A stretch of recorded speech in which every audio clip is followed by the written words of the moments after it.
What's cracking YouTube? This is BBSP. No, it's been a minute, you know what I mean? But I wanted to give my assessment on this big trade between the Brooklyn Nets and the Philadelphia 76ers. Brooklyn Nets sent James Harden to the 76ers for Andre Drummond, Seth Curry, and two first round draft picks.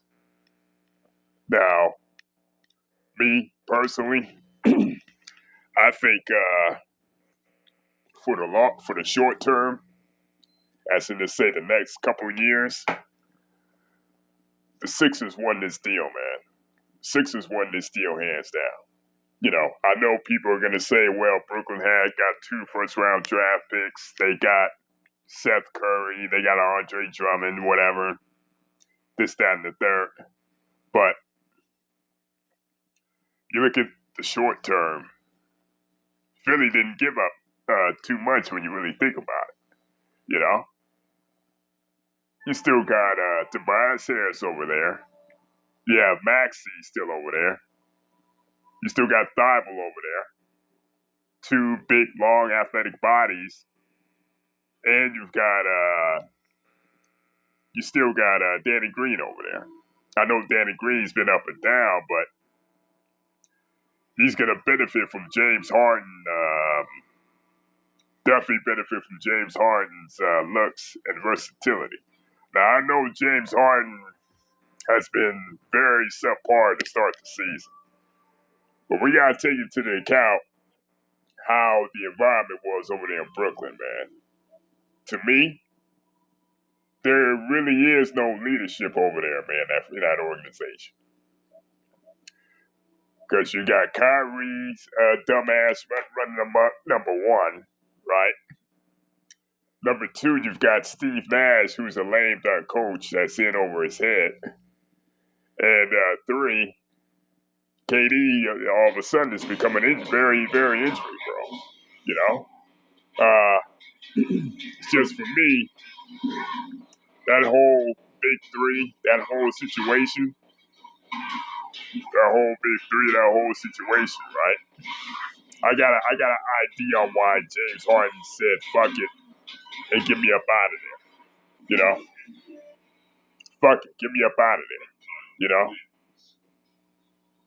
I know it's people that gonna come down on James Harden. Said he quit. Said he gave up on the Brooklyn Nets. But I really don't see it that way. You know, for me, who's the common denominator in all this bullshit, right? It's fucking Kyrie Irving, man. Kyrie Irving, same motherfucker, right? That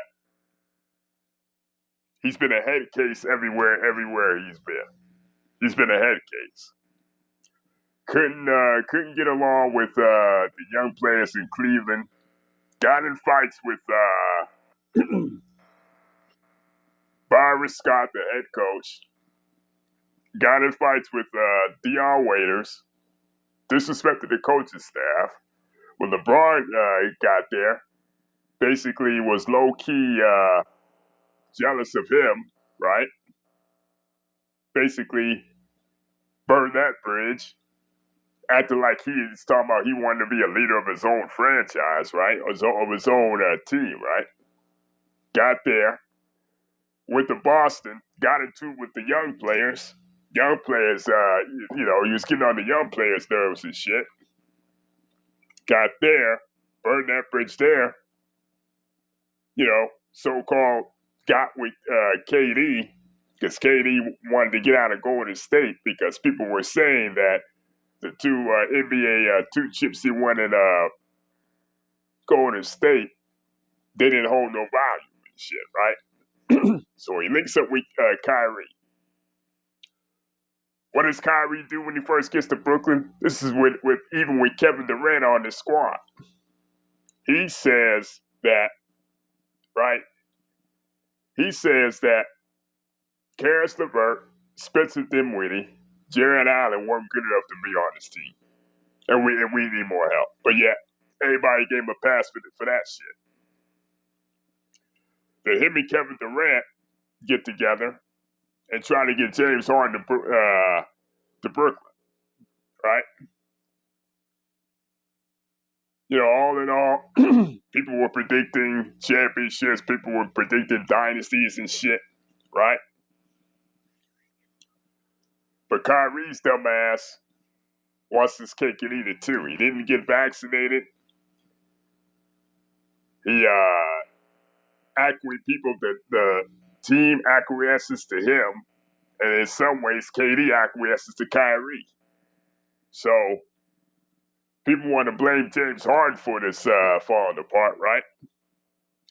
But the main culprit in this shit is Kyrie's dumbass. And don't give me this bullshit talk about, oh man, you being hard on it, brother, man. You picking and choosing and all that stuff. You know what I mean? It's about race. I find it funny and convenient that motherfuckers out here want to pick and choose who they want to defend when it comes to race and shit, right? They're over here capping for Kyrie, telling us to be on code and shit, but yet they want to attack people like LeBron and shit. They want to attack his personal life. They want to claim that he's throwing away games, claim that he's faking injuries and shit, you know. But they want to give Kyrie all the passes in the world because he got a fancy dribble and he got a so-called bag and shit. And I'm with LBZ when he says that Kyrie is the most overrated player in the NBA. Outside of 2016, what has he really accomplished? You know, outside of that one shot he made in Cleveland, with the Cleveland Cavaliers. You know, what has he accomplished outside of that shit? But yeah, people want to put him on this pedestal and give him a pass 24/7 and shit.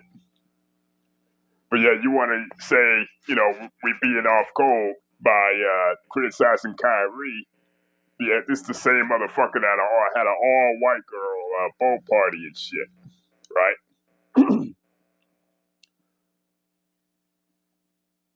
I don't blame James Harden for wanting to get the hell up out of there because it seems to me that they acquiesced to Kyrie's bullshit, you know? James Harden was there on the premise of winning the NBA championship, competing for championships. But when you got Kyrie, who's basically got the organization by the balls and shit, and he can just get any type of pass and shit and bullshit, while James Harden is playing every game. Well, I shouldn't say playing every game. I mean, he's missed some time and shit. James Harden is out here, you know, even though he is being subpar and shit, he's out there busting his ass trying to win. But yet, Kyrie Irving and Kevin Durant aren't even on the same page, you know? So, I don't blame James Harden for wanting to get the hell up out of there, man. Number one, Kyrie isn't committed to 100% to basketball and shit. And number two, you don't know how well Kevin Durant is going to come back from this injury. And number three, you got a lame duck coach in Steve Nash who don't know what the hell he's doing half the time. He's just there as he's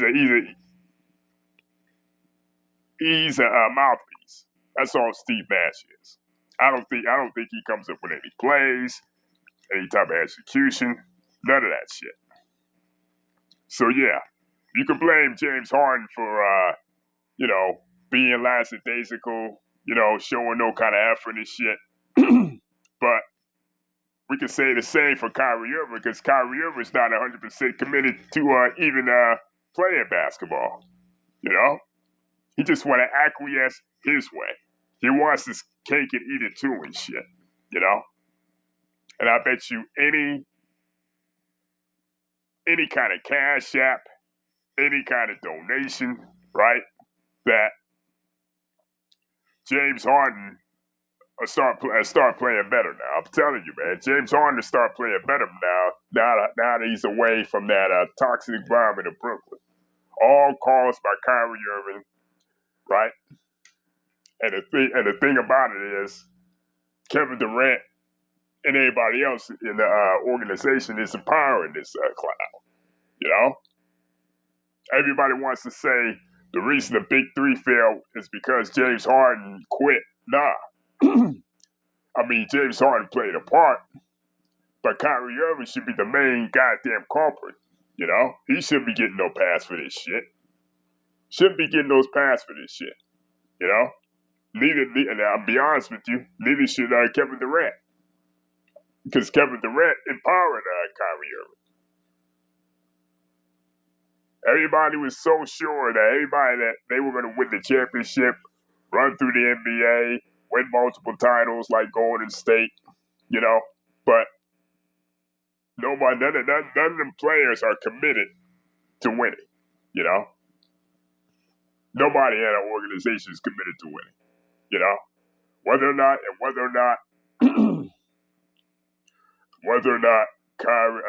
James Harden wins it with the 76ers, whether that's true or not, I don't know. But I do know one thing for sure, and one thing for sure is that Brooklyn is a toxic environment, man, all caused by Kyrie Irving. And Kevin Durant is the culprit of that shit, you know? But nobody's going to keep the same energy. Everybody's going to come up with excuses and shit, right? And I see everybody still crowning the Brooklyn Nets. Still, you know? Because for me, it's been over 6 months since Ben Simmons actually played in an NBA game. You think he's going to come in right away and make a world difference? And then all of a sudden going to win a championship? Because he's missed most of the season and shit, right? And he's still Ben Simmons is still a couple weeks away from actually playing in an NBA game, right? Then you got Seth Curry. Yeah, he can shoot, but he's barely making an impact in Philly any damn way. Barely making an impact. And all of a sudden, he's going to be a world beater coming in there. Then you got slow-footed, truck-moving Andre Drummond, right?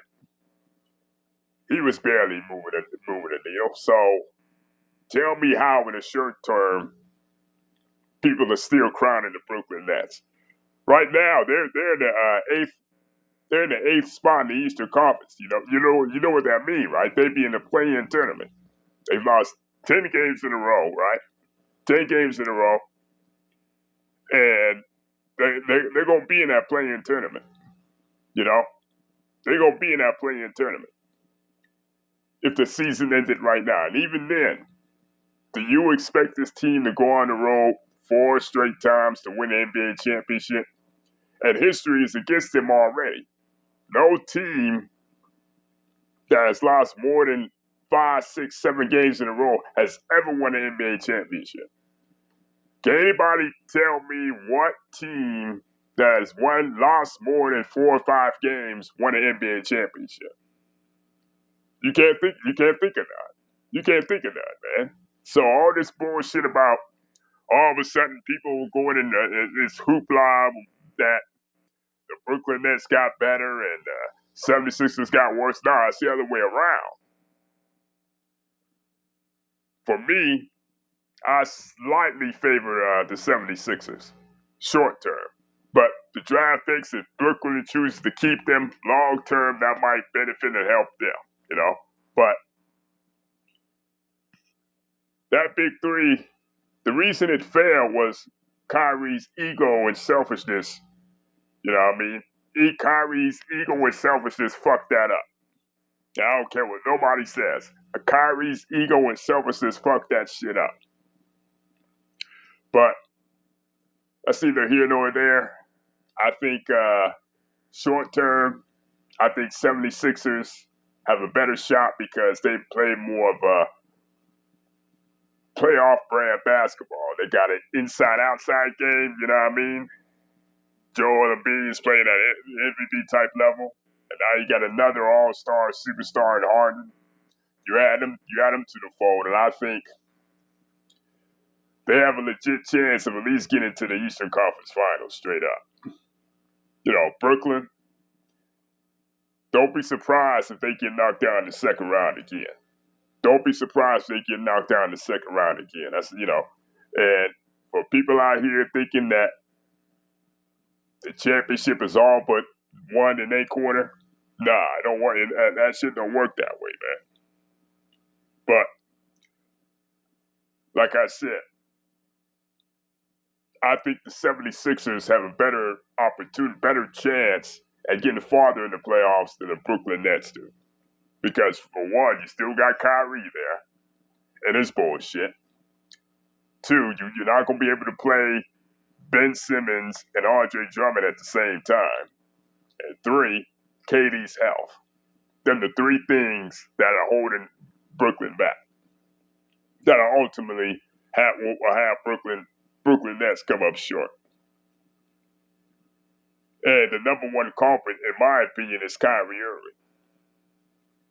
Even if they somehow lifted that, exemption for the COVID bullshit in New York City, they're too far down in the standings to make an impact. Too far down in the standings to make an impact. And I don't see them going on the road 4 series in a row to win the NBA championship. That shit ain't gonna happen. Plus, no team in the history of the NBA has lost more than 6 games in a row and won the NBA championship. You can't find that shit. You just can't. Just can't find that shit. But like and subscribe and shit, and let me know what y'all think, man. I'm gonna holler at y'all cats later.